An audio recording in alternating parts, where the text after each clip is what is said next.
the word sugar usually brings to mind candy and soda, but in Brazil, sugar is one critical use that has changed that society. It is the fuel that runs millions of cars. Ann Hammond, CEO of Carlist.com, just returned from a trip to Brazil where she examined their sugarcane fuel system, and we're glad to have you here. Good morning, Ann. Good morning, Alex. How are you? I'm well, thanks. I hope you are too, because this is some pretty interesting stuff. It sounds remarkable. Do tell us about Brazil's sugarcane-based ethanol system.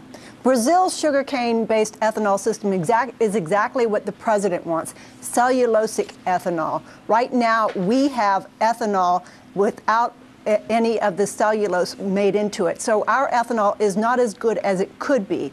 In Brazil, they actually produce sugar, ethanol, alcohol, and electricity from their sugarcane. We are not producing electricity, and the ethanol that we are producing creates more nitrates in the ground and in the water system than we need. So we now need to look at Brazil once again and say we need to copy what Brazil is doing and use cellulosic ethanol. Okay, so what would it take for the U.S. to adopt the program like the one in Brazil? Well, we actually have some companies that are coming online. In about 2 years, Iogen is supposed to be breaking ground. There's some government red tape that needs to be taken care of. But right now, we've got about 100 ethanol plants that are either online or coming online. We need to start doing exactly what Brazil is doing and saying, if you're going to have a license, it's got to be with the newest technology available. Brazil has their ethanol plants re-licensed every 5 years, and if they are not showing new technology every 5 years, then they don't have to renew the license. We also need to look at looking at more diesel because that's where we might actually have some viable options right here in the United States. Brazil will work completely on ethanol, but the United States has coal, and we are the Saudi Arabia of coal.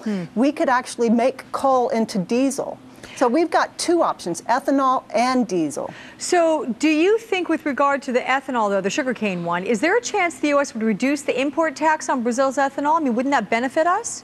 It would benefit us. I just came back also from the World Gas Conference in Amsterdam, and the oil companies that we have relied on so heavily are now negotiating with other countries, China and India, for example, to get the same oil that they've always gotten. China and India are hungry for this oil, and they are negotiating just as hard as our oil companies are. So we need to have more viable options. We need the power to negotiate. Giving us the ethanol from Brazil would give us a little bit more room in our supply and give us power to negotiate. And does Brazil have special cars to utilize this? I mean, are these flex cars that are being used down in Brazil? What are they about? Right, you've heard of them here in America. GM has Go Green, Live Yellow.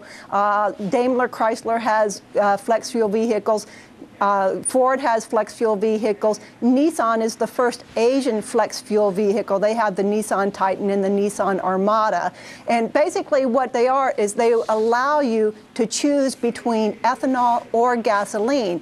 And in Brazil, you'll see where the gasoline is much more expensive than the ethanol. And they've figured out, if you buy a flex fuel vehicle, they will show you right there the break-even points for those vehicles and for performance. Volkswagen has something. I was just in Germany driving what I called the twin charger. It's a turbocharger, supercharger, but it takes high octane, 98 octane. We don't have that in America. But E85 is 103 to 105 octane, which will give you a huge performance on a 4-cylinder car. Wow. That would be perfect. Okay, Ann Hammond, the CEO of Carlist.com. Thank you for sweetening our energy future a bit this Sunday. Have a good one. Thanks. Thanks.